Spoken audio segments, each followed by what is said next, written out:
Alright, I hope this records because I'm not doing this again. I've set this up so many goddamn times. So hello, my name's Jose, aka Plants, and I wanted to do a little video talking about some of the gear I used this year, the gear I used on the Colorado Trail, the Yosemite High Route, and the lowest to highest route. I got a little guest cameo from my housemate's dog, Penny, who's gonna help us out. Hi. Wanna be in a video? You want to help make me a famous YouTube influencer? Oh.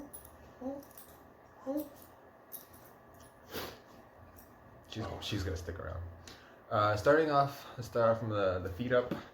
Starting off with shoes. So these are the Lone Peak 3.5. These are the shoes I started off with.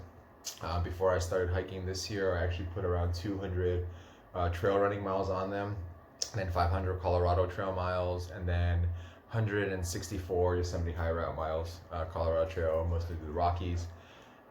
Yosemite High Route through the Sierra, a lot of off-trail scrambling, and they held out really well towards the end, especially on the Yosemite High Route. You see here the traction really started wearing off a lot, but it ended up being okay, especially on some of the slabby stuff in Yosemite.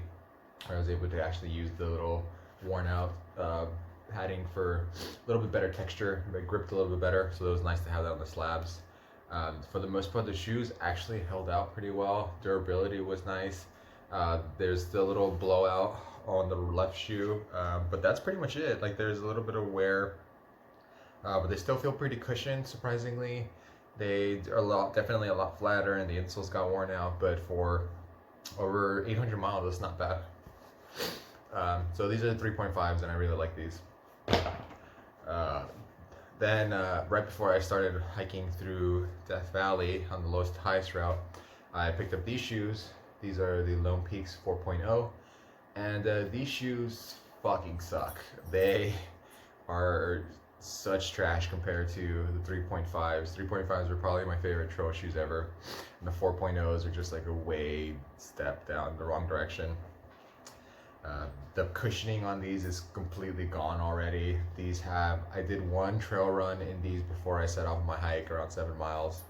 And then I did about 140 miles or so on the lowest to highest route.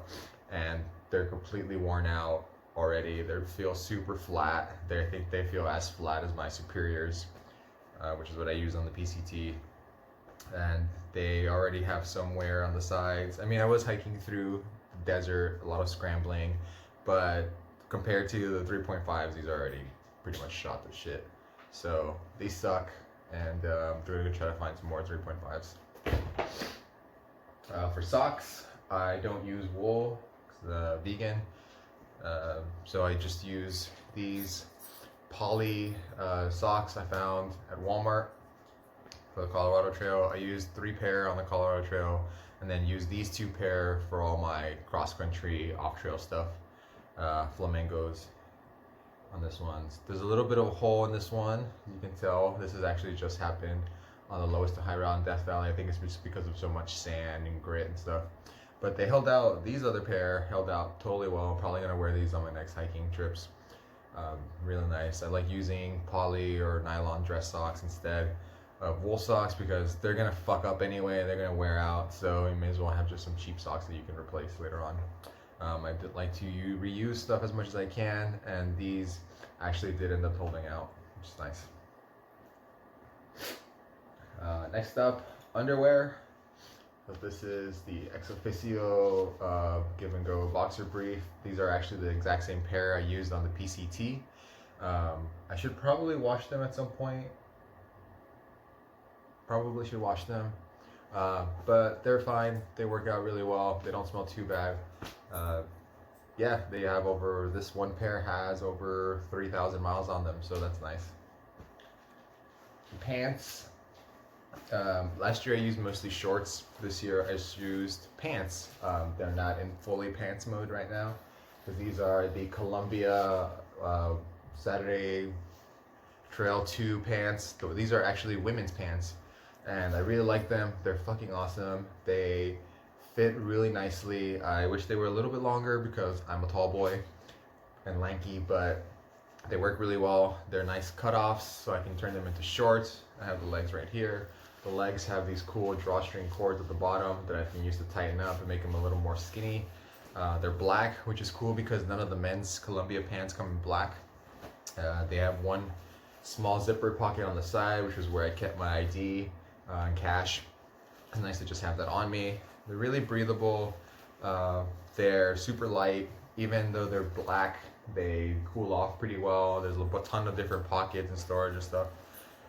The only issue with them is that the side pockets are fucking tiny. They don't fit anything in there. So a lot of the time stuff just falls out. So if I have my phone in here, I have to always be paying attention to make sure that my phone doesn't fall out. If I sit down, if my phone's in there, it'll immediately slide off. So that's a pain in the ass. I think gear companies need to make bigger pockets for women's clothing.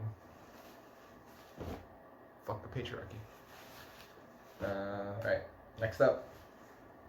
Shirt. This year I wore the Columbia men's Silver Ridge. It's pretty nice. I don't know, there's a fuck ton of other reviews for it. It's a Silver Ridge, it's great, it's buttoned up, collared, it breathes well, protected me from the sun. Next up after that is my buff. I wore this all on the PCT and all this year, another 800 or so miles. It's a buff, it's nice. I wore it usually around my neck to protect me from the sun, and then I used it at night as my pillowcase. Next up I have my gloves. I like using trail gloves, sun gloves, because I'm a spotty boy, so I burn very easily, and I don't like having a lot of sunscreen on me, so I wear long sleeves, long pants, big hat with a bandana, and I wear these gloves. These gloves are pretty cool. They're nice and colorful, but they did wear out super fast. This little adhere thing came off pretty much like less than a week into the Colorado Trail. By the end of the Yosemite High Route, these gloves, this side were just totally fucked, but they actually work still pretty well. I was able to use these on the lowest to highest route. Didn't have to replace them. They blocked the sun pretty well, so that was nice. Then I'm counting this as clothing, even though I didn't really use it as clothing as much, mostly just to wash up, but I have a bandana. This is a Yosemite Valley map bandana that I found at a local gear shop. It's really nice. I'm not going to use this as an actual map, but it's nice to have it just as a really, really, really emergency backup. I also just wore this under my hat to use as sun protection in the desert of Yosemite in Colorado. It's super darky looking when you put it like this in the hat, but it's very functional, and it makes one piece of gear turn into two, so that was nice. And speaking of my hat, I used a Pacific Crest Trail hat because I like to brag about having hiked the Pacific Crest Trail. I like to casually be wearing this and like mention, oh yeah, my hat, I got it after I hiked the Pacific Crest Trail, no big deal. It's a hat. Other stuff I missed. Gaiters. I use the Ultra Gaiters. They work really well with Ultra shoes. They kept stuff out of my socks. They were nice. I like the Dirty Go Gaiters, but I had these already, and these are fine. Next up, one of my favorite pieces of gear. This is my wind shirt. This is the Patagonia Houdini. It's not as light as the Montbell Tachyon. It doesn't have pockets. It only has one small pocket that doesn't even really fit my phone anymore. The old Patagonia Houdini actually did used to fit my phone, but this one, they turned it now that it's vertical instead of horizontal, and it doesn't fit much stuff in there. You can stuff it inside its own pocket, which is nice. It's pretty light. It's not as light as the Tachyon, but I didn't have a half-off coupon for a Tachyon, so I bought this one because it was way cheaper. But I love wearing this thing. I use it as my active layer. Usually, actually, sometimes even sleep with it on. So I wake up in the morning, I can just already have my wind shirt on, and I put my puffy on over it, and I can take the puffy off and have my wind shirt still on. So it works really well as an active layer. I don't use it as rain gear because that thing sucks as rain gear, but it is a really nice active layer. And then I have my puffy. Again, this puffy is the one I used on the PCT last year. It's the Light Equipment Apex, the Torrid. It's medium. It was nice. Still keeps me warm. It's still not super compressed, which is nice. I used this on the Colorado Trail and on the lowest to highest route, but I didn't use it on the Yosemite High Route, and I fucking regretted that. I used something else, which I'll mention in a second, but I love this thing. It's super nice and warm. It's floofy. I don't really normally use a beanie, so it's nice to have a hood. And yeah, it's awesome.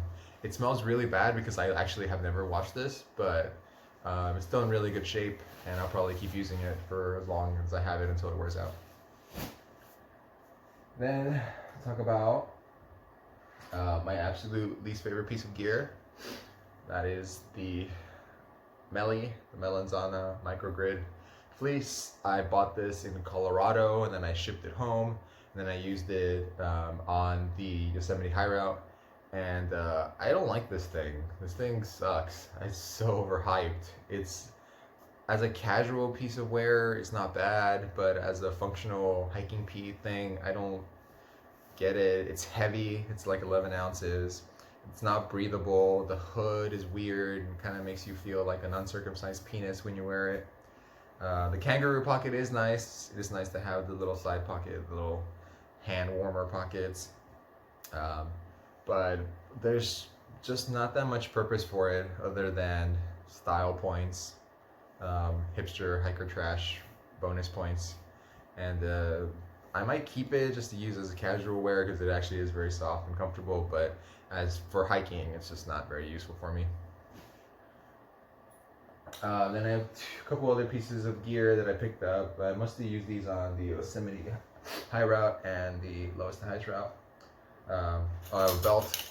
I use these to keep my pants up. This is just a regular belt. It's vegan. Slides in and out. It keeps my pants up. I suppose I could use it for an emergency, for a tourniquet, or for hanging myself if things don't really go bad or something, but I didn't need to use it for that, so that worked out. Beanie. I picked up this beanie in Lone Pine for the last few days of the lowest to highest route. It's cool. It was a $2 beanie. It kept my head warm, which was nice because it got down into the 30s. I'm Mount Whitney, so it needed to be warm. And then two other things. I didn't really use these. I carried these on the lowest to highest route, but I didn't actually end up using them at all. But I've used them before, especially last year on the PCT, and I really like them, so I want to talk about them. This is the Patagonia Capeline. This is the thermal weight. It's a really nice piece of gear. I actually prefer this to a fleece as an active layer. So if I was going to carry sort of layering system, would be my wind shirt, Capeline, and puffy, and my rain jacket, which I'll also mention in a second. That's just the thing I found that works best for me. It's really great. And then these I had with me for the last section of the lowest to highest route when we were climbing up to Mount Whitney, but I didn't end up putting them on, and actually never wore them this year, but I used them all throughout the PCT last year. These are just some Brooks Dryline running tights. These are women's, I think. They're super light. There are a bunch of holes in them, but they're still very warm, comfortable. And yeah, I still carry these sometimes. It's nice to have them. I used to just put these on right over my shorts when I wore shorts. I don't think I can really put these on over my pants, but I can wear them under, so it might be uncomfortable swapping back and forth. It might take a little bit longer, but it's nice to just have this as a backup warm layer. And I forgot one thing, so I have to go get it. So Penny's right behind me, so you can look at her for a second.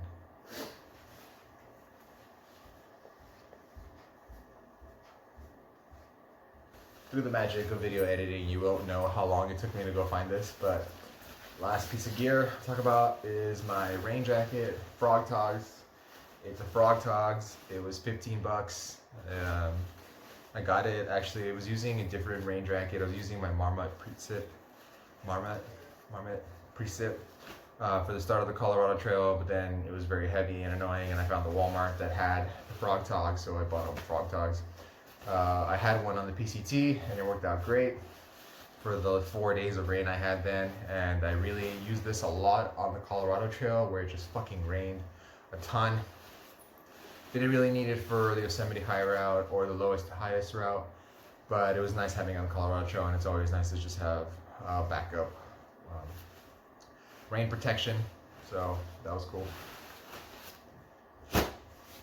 Alright, that's it for clothing. Penny, do you have anything you want to add? No? Alright, talk about some other stuff in a sec.